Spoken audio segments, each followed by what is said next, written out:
A horrific serial crime 13 years ago held an Indiana city hostage.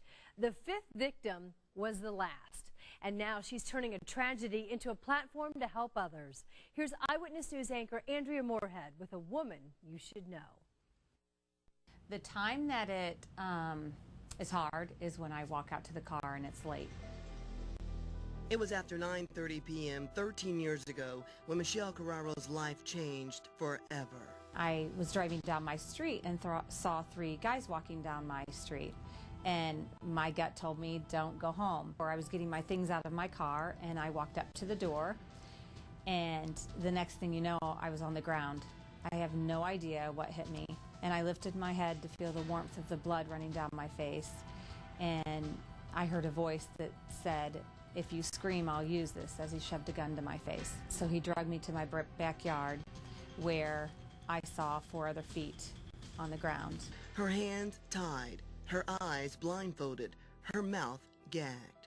With the most musty, I can still smell that rag. She was put in the trunk of her car and taken away, but she was able to free her hands. I had a ring that was my grandmother's on and a bracelet that was a gift from the guy that I was dating. So I took those 2 items off and hid them in a crease in the trunk. I put my hands together in prayer.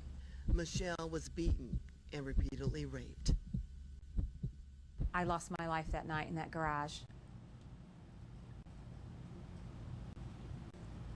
I saw a vehicle parked in the wooded area. The off-duty detective just happened to be in the area. And when I got out of my car to check on this vehicle is when, boom, I had car doors opening up on this car, and I had 3 guys taking off running from me. And I thought, I've got nothing to lose. So I kicked on the trunk of my car, and this voice came back and said, "I am Detective Billingsley. I'm going to get you out." The minute that my eyes met his, I knew that, I was safe, and that God had really sent him to save my life that night. Now Michelle has dedicated her life to helping other victims of sexual assault. Her work now includes speaking nationally, not only about the pain of the past, but the often challenging and long legal process for victims. She says justice can better prevail when they have ready access to services that heal both the physical and emotional wounds. A place where victims can go to receive all services that they need to heal, where they can get counseling, where they can get clothing, food, whatever their needs are at that time. It's all part of her plan to continue bringing awareness, prevention, and education in a new Hamilton County Justice Center.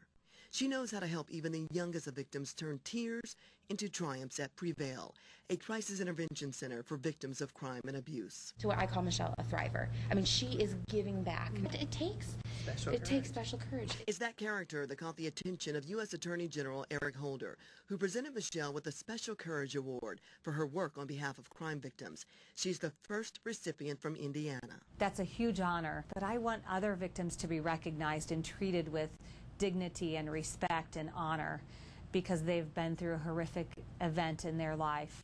She's made peace with being one of the many faces of tragedy because her story... This is the Fort Wayne prosecutor. At the time, her name has was a Karen better Richards. ending. Karen saw to it that they were put away for life. Life doesn't get any better than this. She now has the family she thought she would never have. So my son's name is Christian Arthur. So he's named after the man that saved my life, and he calls him Uncle Art. And her boyfriend, when she was hurt? He walked right up to me and held on to me and really was my voice and my eyes and my ears. And now, her husband. And he says he's not a hero because he didn't get to me soon enough. But he did get to me soon enough. And Michelle also received the Distinguished Hoosier Award from the Indiana Criminal Justice Institute.